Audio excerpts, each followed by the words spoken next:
Assalamualaikum warahmatullahi wabarakatuh. Alhamdulillah. Bagaimana kabarnya anak-anakku sekalian? Anak-anak yang hebat dan anak-anak yang cerdas. Anak-anak, alhamdulillah kita berjumpa kembali ya pada pembelajaran kita kali ini. Kalau sebelumnya kemarin kalian sudah melaksanakan UTS ya, alhamdulillah sudah terlaksana dengan baik. Mudah-mudahan nilai kalian pada UTS kemarin adalah nilai yang terbaik bagi kalian semua. Anak-anak seperti biasa, ya anak-anak, apakah kalian sudah mandi pagi ini? Nah, kalau belum, mandi dulu ya, biar segar badannya, biar juga sehat. Karena badan yang bersih itu menunjukkan badan yang sehat.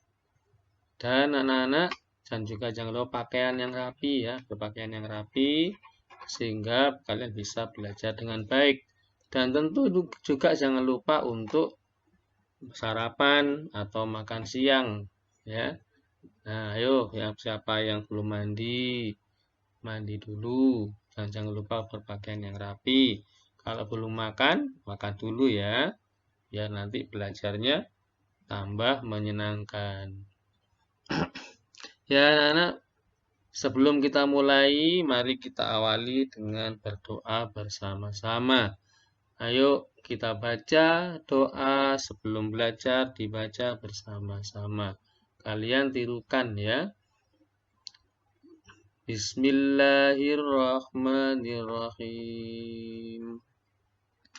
Raditu billahi rabba wa bil islami dina wa bi Muhammadin nabiyya wa rasula. Rabbi zidni ilma warzuqni fahma. Alhamdulillah kita sudah berdoa bersama-sama. Mudah-mudahan dengan doa yang kita baca tadi semakin menambah semangat belajar kalian dan juga semakin memudahkan kalian dalam pembelajaran kita kali ini. Nah, anak-anak, mari kita mulai pembelajarannya. Anak-anak, sekarang kita masuk ke tema 3. Untuk yang pertama, tema 3, subtema 1, PB1. Boleh sambil dibuka LKS-nya ya, LKS di tema 3, sambil kalian perhatikan pembelajaran berikut. Ya, kita akan belajar tentang benda di sekitar kita. Di sekitar kita, anak-anak, tentu banyak benda ya, yang kalian lihat, yang kalian pegang, yang kalian rasakan ya. Kalau kalian di sekolah, di kelas, maka kalian akan melihat ada meja, ada kursi, ada papan tulis, ada almari, ya, ada kipas angin, dan yang lainnya tentu masih banyak juga, ya. Atau hiasan-hiasan di dinding kelas. Apa anak-anak benda itu ya? Benda adalah sesuatu yang memiliki massa dan menempati ruang. Ya. Apa itu memiliki massa dan menempati ruang? Ya, nanti kita akan pelajari. Yang dimaksud memiliki massa dan menempati ruang, itu nanti akan kita pelajari ya. Nah, anak-anak, jadi benda adalah sesuatu yang memiliki massa dan menempati ruang. Berikutnya, benda ini itu terdiri dari ada benda hidup, ada benda tak hidup. Ya, apa saja yang benda hidup? Ya, nanti kita pelajari.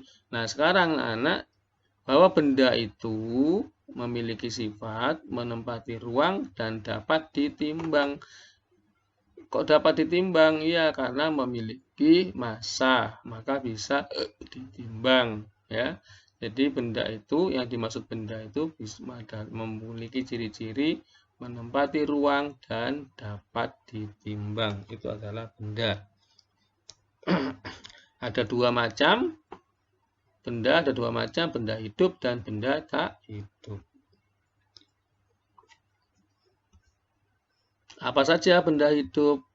Ya, masuk benda hidup ini ada manusia, hewan, dan tumbuhan. Ya. Ada lagi benda tak hidup, apa saja? Air, tanah, udara, itu contoh benda tak hidup. Ya. Jadi selain manusia, selain hewan, selain tumbuhan, semua benda yang ada di sekitar kita itu adalah benda tak hidup. Ya. Nah, baik benda hidup maupun benda tak hidup semuanya menempati ruang. Ya. Kalau kalian ada di rumah atau ada di kelas, apakah kalian bisa bernafas? Ya, bisa ya. Di rumah bisa bernafas. Atau kalian sedang di luar rumah misalnya, apakah juga bisa bernafas? Bisa bernafas. Kenapa anak-anak? Karena benda itu menempati ruang. Ya, jadi seperti udara misalnya. Kalian di mana saja, maka bisa bernafas karena menempati ruang. Ada di kamar, bisa bernafas. Di dalamnya ada udara. Karena udara ini menempati ruang. Jadi benda ini anak menempati ruang, baik itu benda hidup maupun benda tak hidup. Dan benda dapat ditimbang, ya. Termasuk udara ini juga bisa ditimbang. Berikutnya yang bukan benda. Ya, kalau ada benda, maka tentu ada yang bukan benda. Apa contohnya? Cahaya dan panas. Itu bukan termasuk benda. Kenapa anak-anak? Cahaya misalnya. Cahaya ini tidak dimasukkan dalam benda. Kenapa? Karena cahaya ini tidak bisa ditimbang. Ya. Panas juga begitu, tidak bisa ditimbang. Ya. Apakah cahaya itu menempati ruang? Cahaya ini tidak menempati ruang. Ya. Cahaya itu tidak menempati ruang. Hanya cahaya itu bisa dipantulkan. Ya. Misalnya kalian sekarang di rumah, ya, ada cahaya matahari masuk dalam rumah. Apakah seluruh rumah itu akan tersorot oleh cahaya matahari? Tentu tidak. Ya, kenapa? Bisa kalian lihat, ada bagian yang tidak terang, ada bagian yang gelap. Ya kan? Ada ruangan yang gelap atau ada ruangan yang terang. Yang terang itu yang terkena sorotan matahari atau terkena pantulan cahaya matahari. Ada bagian yang gelap. Kenapa gelap? Karena tidak terkena cahaya matahari atau tidak terkena pantulan matahari, sehingga cahaya itu tidak menempati ruang, ya, dan juga tidak bisa ditimbang. Begitu juga panas. Panas tidak menempati ruang, ya. Misalnya kalian minum teh yang panas misalnya. Apakah ketika ada teh panas di meja, maka seluruh ruangan itu panas? Tidak, ya. Tidak akan panas seluruh ruangan. Ya, maka berarti panas itu juga tidak menempati ruang. Beda dengan udara. Kalau udara menempati ruang, terbukti seluruh ruangan itu, ya, seluruh ruangan itu kalian bisa bernafas di ruangan mana saja. Itu tanda bahwa udara ini menempati ruang. Berarti udara termasuk benda, ya. Kalau cahaya dan panas bukan benda. Kenapa? Karena tidak menempati ruang dan tidak dapat ditimbang. Ya. Anak-anak, sekian ya pembelajaran kita kali ini. Singkat, jelas, padat. Mudah-mudahan pembelajaran ini bisa menambah ilmu yang bermanfaat bagi kalian semua. Agar pembelajaran ini semakin dipahami, tentu terus dipelajari. Ya. Anak-anak, sekian dulu pembelajaran kita kali ini.